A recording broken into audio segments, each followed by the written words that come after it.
सांसद जी, यूपी के हाथरस में एक बड़ा हादसा हो गया है। सत्संग के दौरान भगदड़ मच गई, जिसमें 100 से भी ज़्यादा लोगों की मौत हो गई है। देखिए, बहुत ही अफसोसनाक हादसा हुआ है जिसमें इतने लोग मारे गए।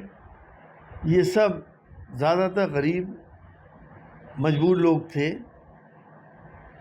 हम तो ये मालूम करना चाहते हैं कि प्रशासन कहाँ था। इतना बड़ा हादसा हो गया, ये प्रशासनिक लैप्स हुआ है और उनकी लापरवाही से हुआ है।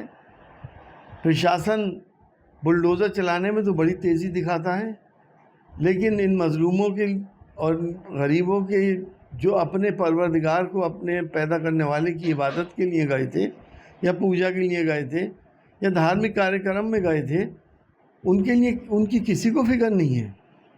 इतने लोग मारे गए, कितने घर बर्बाद हो गए, कितने कितने बच्चे अनाथ हो गए।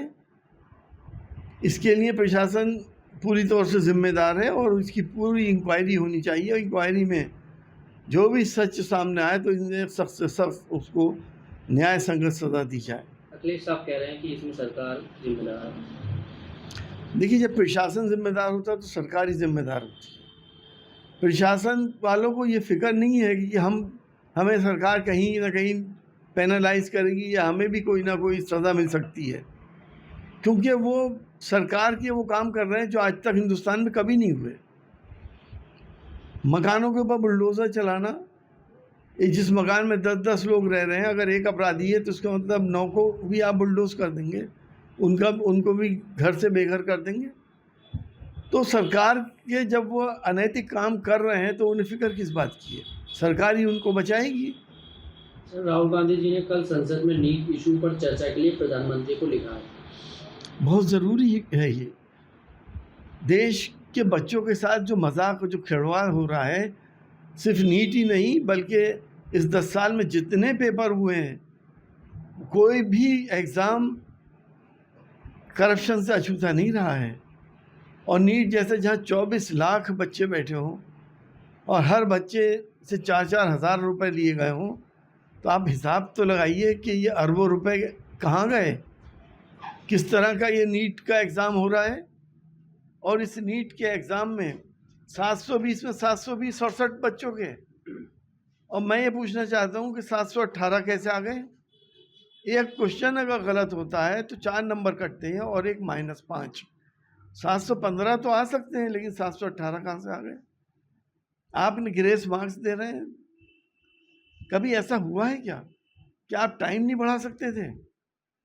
तो इतना प्रेस्टिजियस एग्ज़ाम, जो देश का भविष्य का एग्ज़ाम था, जो आने वाली नस्लों का एग्ज़ाम था, जिसमें डॉक्टर बनने जा रहे थे, अगर ऐसे लोग डॉक्टर बनेंगे तो वो मरीज़ों का क्या भला कर पाएंगे। जो पैसा देके डॉक्टर बनेगा वो फिर पैसे ही लूट मार करेगा। वो इंसानी हमदर्दी से काम कब करेगा। सर, प्रधानमंत्री ने कहा है कि कांग्रेस की तीसरी सबसे बड़ी हार है, हमने उन्हें हरा दिया है, बच्चों का मन बहलाने का काम चल रहा है। अब देखिए, किसकी हार है किसकी नहीं हार है। 400 पार कहाँ गया, अब 300 पार भी नहीं हुआ। और अगर ईवीएम टेम्पर्ड नहीं होती तो मैं दावे से कहता हूँ आपसे कि बीजेपी 100 क्रॉस नहीं कर सकती थी और इस बार इंडिया गठबंधन की सरकार होती। हमने देखे हैं बहुत इलेक्शन, और ये इलेक्शन भी देखा है।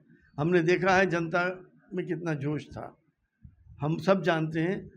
लेकिन क्योंकि जिसकी लाठी उसकी भैंस, नहीं मानते, ईवीएम को बदलना नहीं चाहते, बैलेट से नहीं कराना चाहते। वीवीपैट से जो हमने फार्मूला दिया था कि वीवीपैट से पर्ची वोटर के हाथ में आए, वो देखें और बराबर में रखे हुए बैलेट बॉक्स में डाल दें, और 100% बैलेट बॉक्स भी गिने जाए और मशीन भी गिनी जाए, तो इसमें परेशानी क्या है।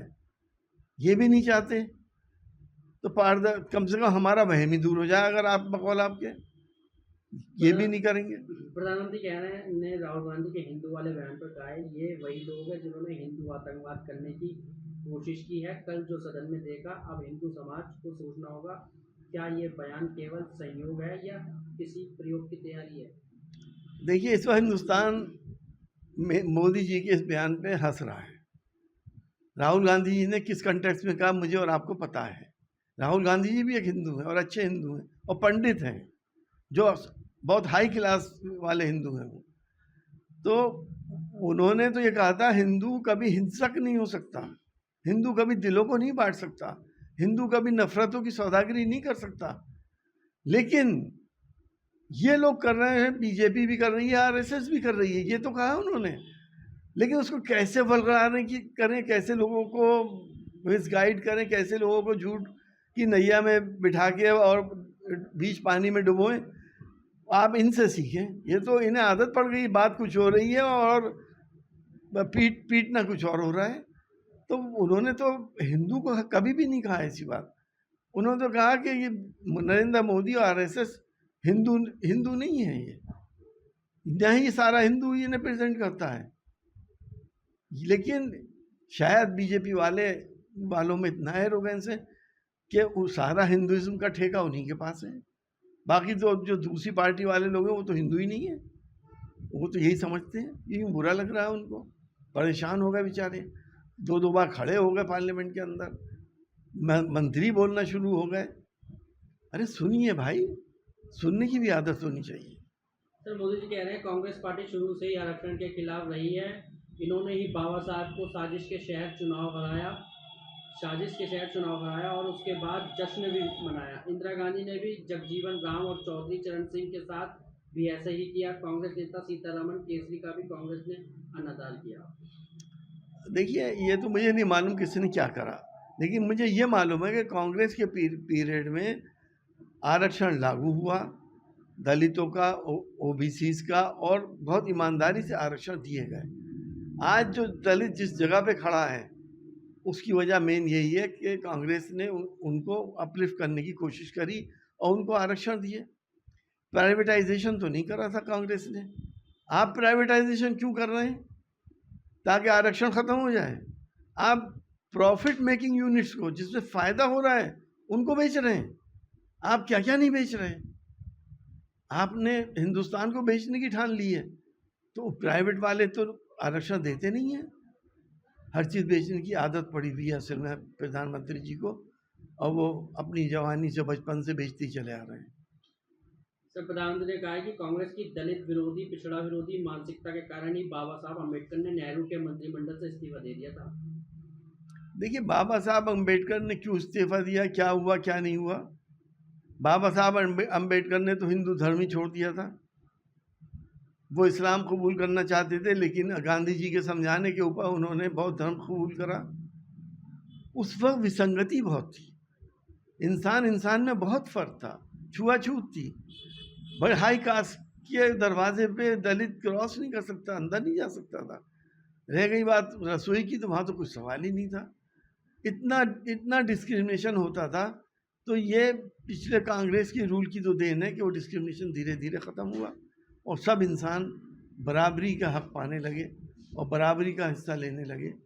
तो मैं तो नहीं समझता कि इसमें कांग्रेस दोषी है।